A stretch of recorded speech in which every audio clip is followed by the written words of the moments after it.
دیکھ رہے ہیں کہ سامعین کی نگاہیں اپنے محبوب و مطلوب مقرر اور اپنے پسندیدہ شخصیت کی طرف اٹھ رہی ہیں۔ واقعی ان کے چہرے پر پاکیزگی کا نور ہے، کہکشاں کا ظہور ہے، آنکھوں میں ادب کا سرور ہے، آواز میں سوز و گداز ہے۔ میری مراد ہے حضرت مولانا و مفتی اجد صاحب دامت برکاتہ تھے۔ حضرت والا کا استقبال ان اشعار سے کرتے ہوئے زحمت سخن دے رہا ہوں کہ درد ملت ہے تو آواز اٹھانی ہوگی، درد ملت ہے تو آواز اٹھانی ہوگی، صورتحال زمانے کو بتانی ہوگی۔ تو جو اٹھ جائے بددینی کے خلاف، تیرے ایمان کی یہ زندہ نشانی ہوگی۔ موصوف تشریف لائیں اور اپنے پرمخ خطاب سے ومن سيئات أعمالنا من يهده الله فلا مضل له ومن يضلله فلا هادي له ونشهد أن لا إله إلا الله وحده لا شريك له وأشهد أن محمدا عبده ورسوله أما بعد قال الله تبارك وتعالى في القرآن المجيد أعوذ بالله من الشيطان الرجيم بسم الله الرحمن الرحيم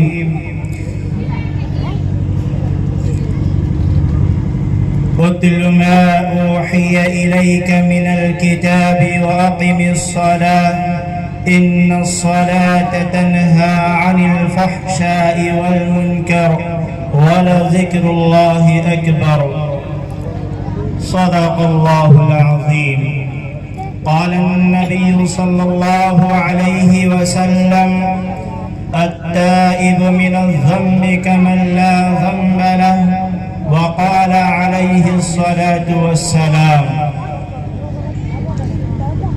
منزل سے آگے بڑھ کر منزل تلاش کر، منزل سے آگے بڑھ کر منزل تلاش کر، مل جائے تجھ کو دریا تو سمندر تلاش کر۔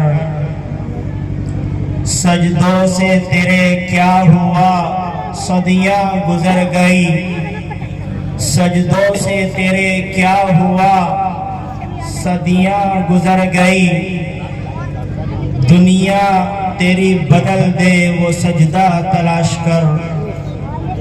حضرات گرامی، آپ حضرات کو معلوم ہے کہ عصر کی نماز کا وقت بہت قریب ہو چکا ہے، اذان ہونے والی ہے۔ جو حضرات جماعت کے پابند ہیں وہ جماعت کی پابندی کریں اور نماز اپنے وقت پر ادا کریں۔ آپ حضرات مجھے جانتے ہیں، میں آپ کو جانتا ہوں، آپ ہمارے گھر کے ہیں، میں آپ کے گھر کا ہوں۔ اصل تو بیان علماء کرام کا ہے، میں ایک طالب علم کی حیثیت سے آپ حضرات کے سامنے آ گیا ہوں۔ بہرحال دو چار باتیں جو بھی اللہ تعالی مجھ جیسے طالب علم کے ذریعے کہلوائے گا تو آپ حضرات اس پر عمل کرنے کی نیت سے سنیں اور میرا بھی سبق یاد ہو جائے گا، میں بھی انشاءاللہ اس پر عمل کرنے کی کوشش کروں گا۔ آپ بھی وعدہ کریں کہ انشاءاللہ ہم سب اس بات پر عمل کریں گے سب ماشاءاللہ۔ اللہ رب العزت نے سعادت انسانی اور دین و دنیا کی کامرانی اور کامیابی کے لیے مذہب اسلام کو ایک مکمل نظام حیات بنا کر دنیا میں بھیجا۔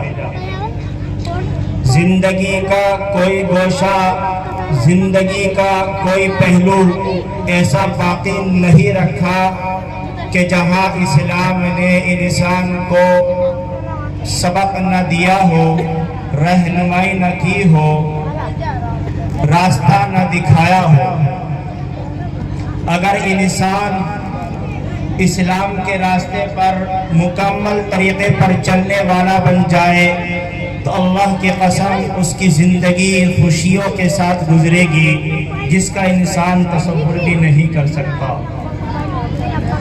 آج ہم اور آپ دیکھ رہے ہیں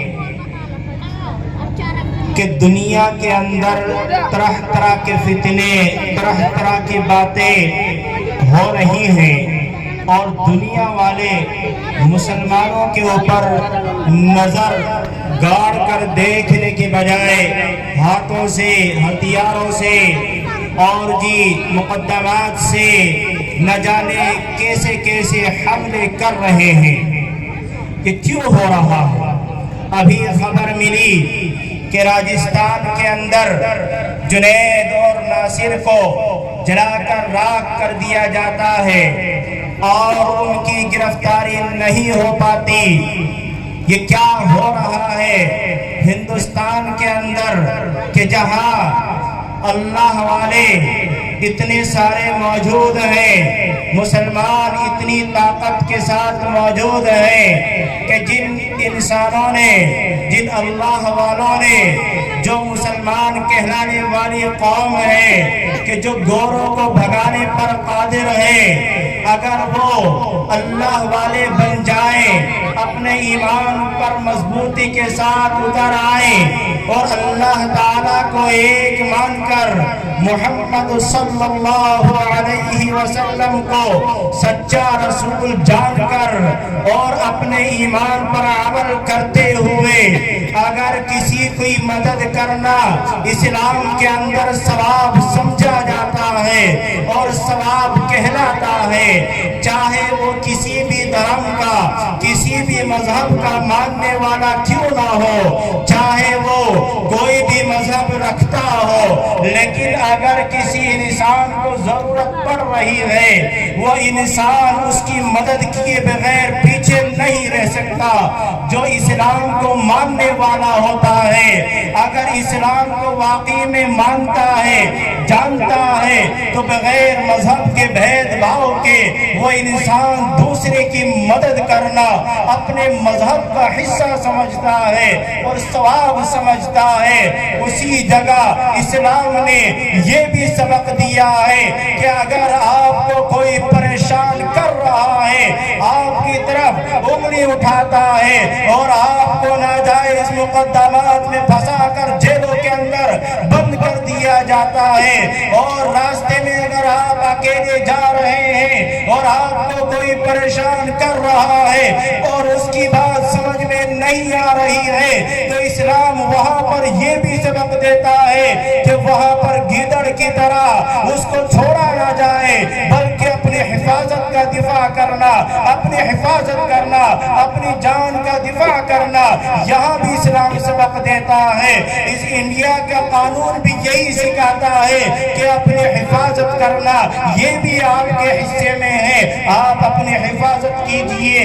اللہ رب العزت نے نبی پاک صلی اللہ علیہ وسلم کی زبانی ارشاد فرمایا کہ مومن افضل وہ ہے جو طاقتور ہے۔ آج ہم نے اپنی طاقت کا پارا پارا کر دیا، چور چور ہو گئے، بکھر گئے۔ آج اگر ہمارے بھائی کو دکھ پہنچ رہا ہے تو ہم خوشی مناتے ہیں، ہم خوش ہو جاتے ہیں کہ اچھا ہوا میرے پڑوسی کو دکھ پہنچ رہا ہے، مجھے نہیں مل رہا ہے۔ جب اس کی باری آتی ہے تو وہ بھی چپ ہو جاتا ہے۔ میرے بھائیوں، یہ اسلام نہیں ہے، یہ دھرم نہیں ہے، یہ مذہب نہیں ہے، یہ تو ہم نے اپنا بنایا ہوا مذہب گھڑ رکھا ہے۔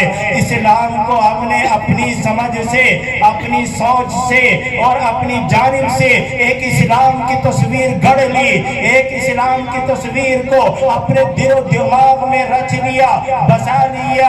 اسلام یہ نہیں ہے جو ہم اور آپ کر رہے ہیں، اسلام تو وہی ہے جو آقائے نامدار سرور کائنات جناب محمد رسول اللہ سب کہو صلی اللہ علیہ وسلم لے کر کے آئے تھے۔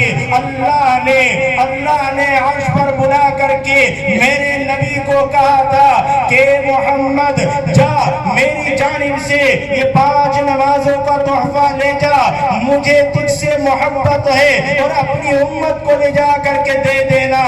جو مجھ سے محبت کرتا ہوگا, مجھے مانتا ہوگا, محمد تجھ سے محبت کرتا ہوگا, ان 5 نمازوں کو اپنے وقت پر ادا کرے گا. اور جو میں نے تجھے احکامات دیے ہیں, جو میں نے اسلامی تعلیمات تجھے دنیا کے اندر دے کر کے بھیجا ہے, ان پر مکمل طور پر وہ پورا کھرا اتر کر کے دکھائے گا. اللہ کا لاڈلا نبی ہم سب کے درمیان آیا.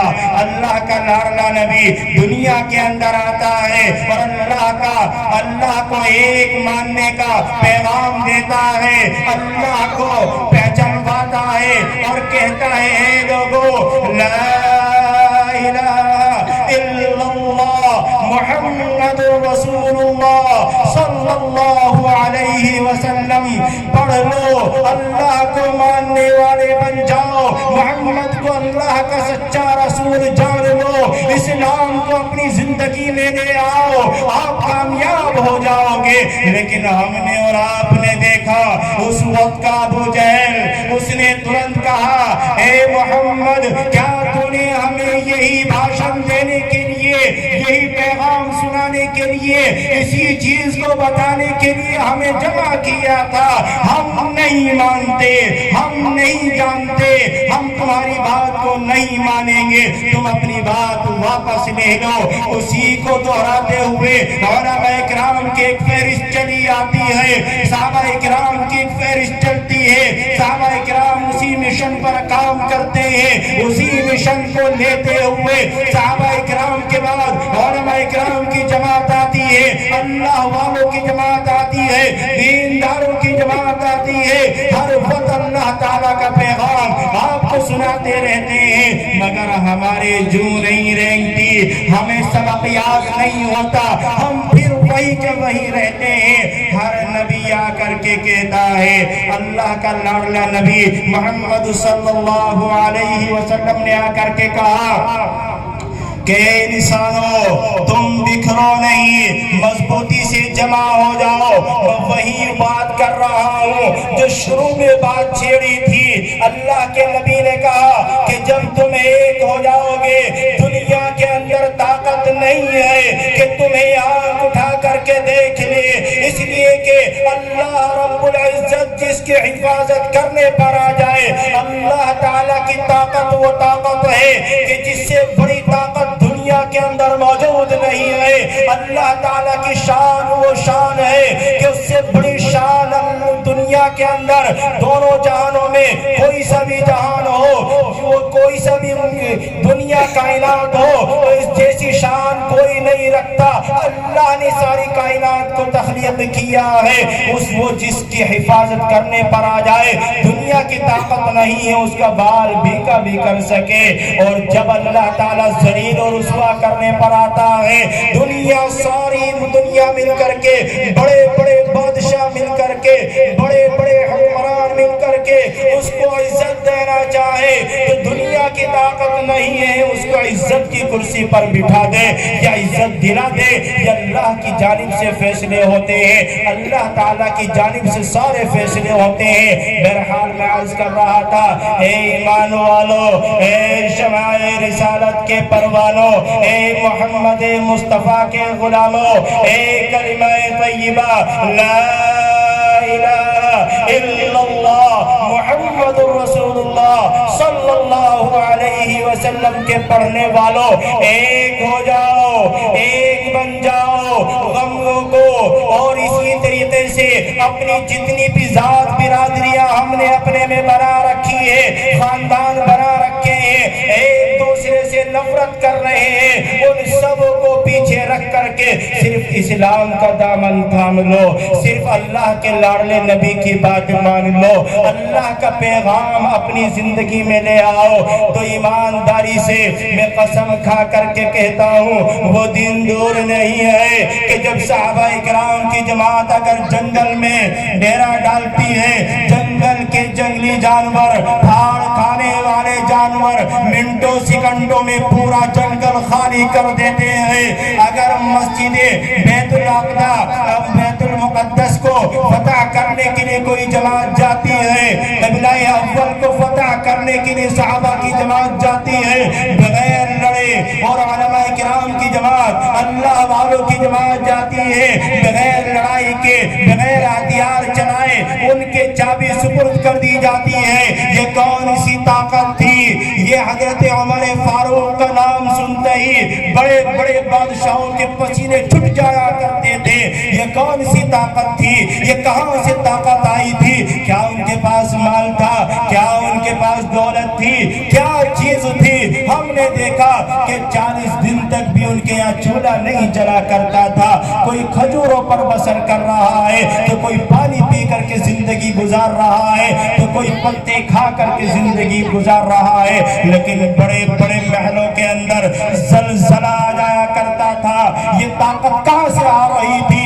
یہ روشنی، یہ بجلی اور یہ طاقت، یہ قوت کون دے رہا تھا؟ کس کی جانب سے طاقت آتی تھی؟ وہی قادر مطلق اللہ تعالیٰ ہی کی جانب سے وہ طاقت آ رہی تھی۔ یہ ایمانی طاقت تھی۔ اپنے ایمان کو مضبوط بناؤ، ہر کام آسان لگے گا۔ اسلام اتنا مشکل نہیں ہے، اسلام بہت آسان ہے۔ الدین یسر، دین آسان ہے، اسلام بہت آسان ہے، مگر ہم نے تم نے اپنے ذہن سے، اپنے دماغ سے، اپنے کلچر سے جو ہم نے اسلام کی تصویر گڑھ لی ہے وہ اسلام اور ہے۔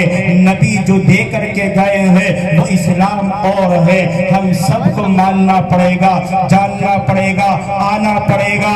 وَلِلَّهِ الْعِزَّةُ وَلِرَسُولِهِ وَلِلْمُؤْمِنِينَ۔ اللہ تعالیٰ قرآن پاک کے اندر ڈنکے کی چوٹ اعلان کر رہا ہے، اے ایمان والو، اے کاٹکا کے رہنے والو، اے پوری دنیا میں بسنے والو، سنو، کان کھول کر کے سنو، دل کی گہرائیوں سے سنو، اپنے دل کی دھڑکنوں کے کانوں سے سنو، جسم کے ایک ایک سراغ سے سنو۔ اگر تم عزتیں چاہتے ہو، سکون چاہتے ہو، عزتوں کے متلاشی ہو تو آؤ آؤ، عزتیں کہاں ملیں گی؟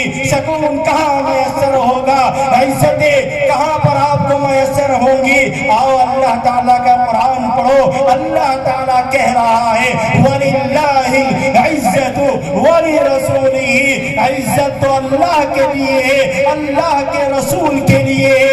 آگے اللہ تعالیٰ ارشاد فرماتے ہیں کہ وَلِلْمُؤْمِنِينَ، اور مومنوں کے لیے ہے جو اللہ اور اللہ کے لاڈلے رسول محمد صلی اللہ علیہ وسلم کی بات مانتے ہیں، ان لوگوں کے لیے عزتیں ہیں، اوروں کے لیے عزتیں نہیں ہیں۔ جنہیں ہم اور آپ عزت سمجھتے ہیں، جسے ہم اور آپ ترقی کہتے ہیں، جسے ہم اور آپ بہت زیادہ اونچائی پر چڑھنا کہتے ہیں، میرے بھائیوں اللہ سے پوچھو کہ عزت کسے کہتے ہیں؟ اللہ کا لاڈلا نبی آپ کو بتائے گا کہ عزتیں اور کامیابی کس چیز کا نام ہے۔ آج ہم نے ایمان کو جاننا، سمجھنا، پڑھنا چھوڑ دیا، اپنی مرضی میں جو آیا کر لیا، اپنی سمجھ میں جو آیا کر بیٹھے۔ میرے بھائیوں اگر آپ کو میں بتلاؤں تو آپ کو برا لگے گا۔ ہم سب نے یہ جانا کہ یہ علماء کرام جو ہیں یہ ایسے خام خواہ اللہ نے پیدا کر دیے۔ آج ہم اگر ایک ڈاکٹر ہمارے درمیان آ جائے، ایک پولیس کرمی کا افسر کیا ایک سپاہی بھی ہمارے درمیان آ جائے، اس کے آگے پیچھے گھومنے لگ جاتے ہیں، اس کے آگے پیچھے گھومیں گے، مگر ایک اللہ والا آپ کے درمیان آ جائے اور آپ کو کوئی بات کہے تو آپ اس کی بات کو مذاقوں کے اندر لے جاتے ہیں، مذاق سمجھتے ہیں۔ میرے بھائیو دنیا چند دن کی زندگی ہے، یہ 2 منٹ کا کھیل ہے۔ آپ کی جب آنکھیں بند ہوں گی قیامت کا دن ہوگا، اس وقت اللہ تعالیٰ آپ کو بتائے گا کہ یہی علماء اکرام جو گلا پھاڑ پھاڑ کر آپ کو کہتے تھے کہ اسلام کو جان لو، اسلام سیکھ لو، دین سیکھ لو، ان کی کیا مقام ہے، ان کا کتنا بڑا رتبہ ہے، یہ کیا فائدہ